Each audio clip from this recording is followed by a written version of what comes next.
Welcome back. Now for your 5-day weather forecast, we go outside to Bernard. It's pretty cloudy today at the Humber Arboretum as the leaves behind me begin to fall. Today we'll experience a high of 18 degrees. Tomorrow we'll experience a high of 17 degrees. Now let's take a look at your 5-day forecast. Rain will continue until Friday. We have a high of 17 degrees and a low of 11 degrees. Saturday we'll experience with strong winds and light showers. The temperature will drop to a low of 9 degrees with a high of 13 degrees. Sunday will bring us isolated showers and a high of 15 degrees with some sunny periods and a low of 10 degrees. That's it for weather. Now back to the studio.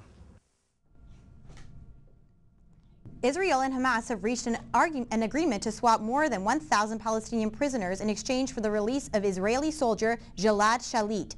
It's expected Shalit will be handed over to Egyptian officials on October 17th. Israel will release the Palestinian prisoners within 2 months. This agreement comes after years of negotiations. The deal was approved earlier today by Israel's cabinet. President Obama's job creation package has been defeated in the Senate today. The package includes a $447 billion package of tax cuts and new spending. 48 senators voted to block the plan, and the bill needs 60 votes to go through. Obama says the vote is not the end, and he is going to try and pass components of the bill individually. Secretary of State Hillary Clinton says the U.S. government's ultimate decision on the proposed Trans-Canada Keystone XL pipeline will be fair. Clinton dismissed allegations of bias from environmental groups who cite a past business relationship she had with a Trans-Canada executive. The pipeline will carry 700,000 barrels of oil a day, transporting it from Alberta to the Gulf Coast. Supporters say it could significantly reduce American dependence on Middle Eastern oil. Critics say it could cause an environmental disaster. A decision will be made by the State Department by the end of the year.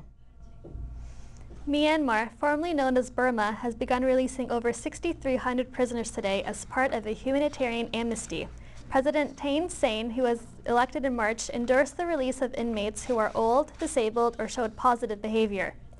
Many prominent political prisoners remain in jail, but it is expected some of them will be included in the amnesty. The discharge of political prisoners was expected following the election of the new president. It's seen as a show of commitment to freedom after decades of strict military governing. Sony says it is recalling 1.6 million LCD Bravia televisions. Sony received 11 reports in Japan of overheating, smoke, and melting parts caused by LCD backlights. The faulty parts have only been reported by Japan, but may also be in sets sold worldwide.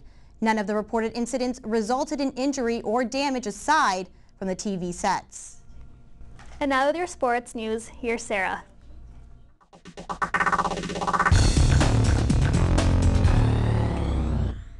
Hi there!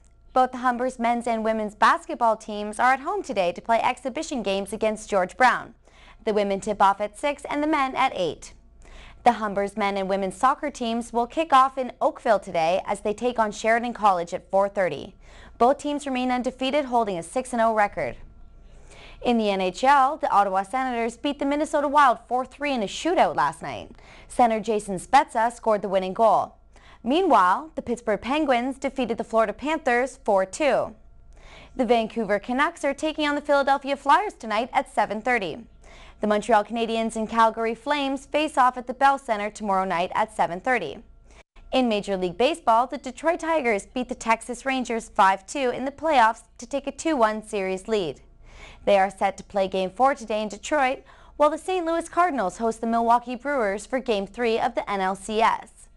In soccer, Canada and Puerto Rico tied in a 0-0 draw last night in a World Cup qualifying match.